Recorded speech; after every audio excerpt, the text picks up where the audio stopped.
ඒ අවස්ථාවේ වසවර්ති මාරයා දස මාරයා බෝසතාණන් වහන්සේට මහා ගෝසා පවත්වමින් මහ විශාල අන්ධකාරයක් මවමින් හෙන්න ගිගුරුම් ඇති කරමින් මහා වර්ෂාවන් ඇති කරමින් විශාල ගෝසා ඇති කරමින් ඒ වගේම මහා අකුණු ඇති කරමින් බෝසතාණන් වහන්සේට අභියෝග කරනවා. දස පාරමිතාවන් පිරුවා. ඒකට සාක්ෂිය මේ මහා පෘථිවිය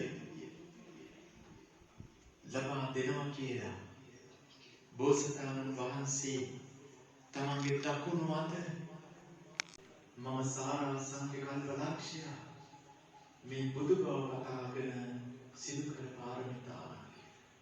ඒ මොහොතේ පිළිතුරුනේ මේ තලයේ කම්පා වෙලා ගිගුරුම් දෙන්න පටන් ගත්තා. වසවර්ති මාරයා සූදු විසුරු වෙලා මධ්‍යම ප්‍රථම යාමයේ වෙලා වෙනකොට මේ මාර පරාජය කරලා උන්වහන්සේ සිත නිවුණු බවට පත් කරා. ඒ මොහොතේ පිළිතුරුනේ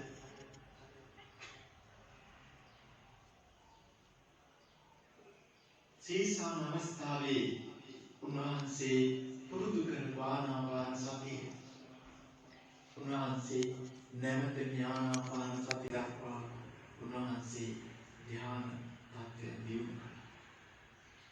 මේව දියුණු කරගෙන උන්වහන්සේ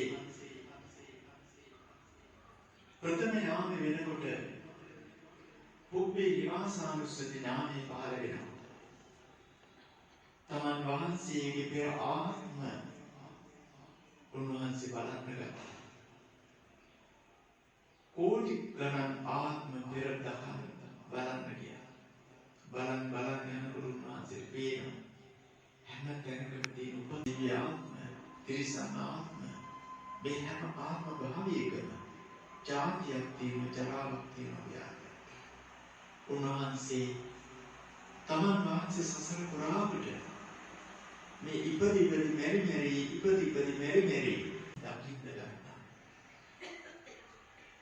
ඊළඟට පින්නතුනි දෙලේ යාමේ එනකොට උන්වහන්සේ චතුප්පපාද ඥානය ලැබෙනවා. ඉපදි මෙරි එන හැටි බුදුරජාණන් වහන්සේ බෝසතාණන් වහන්සේ දකිනවා.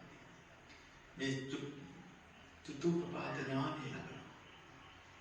ඒ උන්වහන්සේ දකිනවා මේ ලෝක සත්‍යය ඉපදි මෙරි එන හැටි. ඒ වෙලාවේ මහා කයා සසරින් ඈතර කරා. බෝසත්ත්වයේ මහා කරුණාව පහළ වෙනවා. එනිදල පින්නතේ පටිච්ච සමුප්පාදේ අනුලෝම ප්‍රතිලෝම අනුලෝම වශයෙන් මෙනෙහි කරනවා. එයාම බුදුරජාණන් බෝසතාණන් වහන්සේගේ සිතිවිලි බුද්ධ ඥාන පහළ වෙන්න පටන් ගන්නවා. ඒ අසාධාරණ බුද්ධ ඥාන ඒ වගේ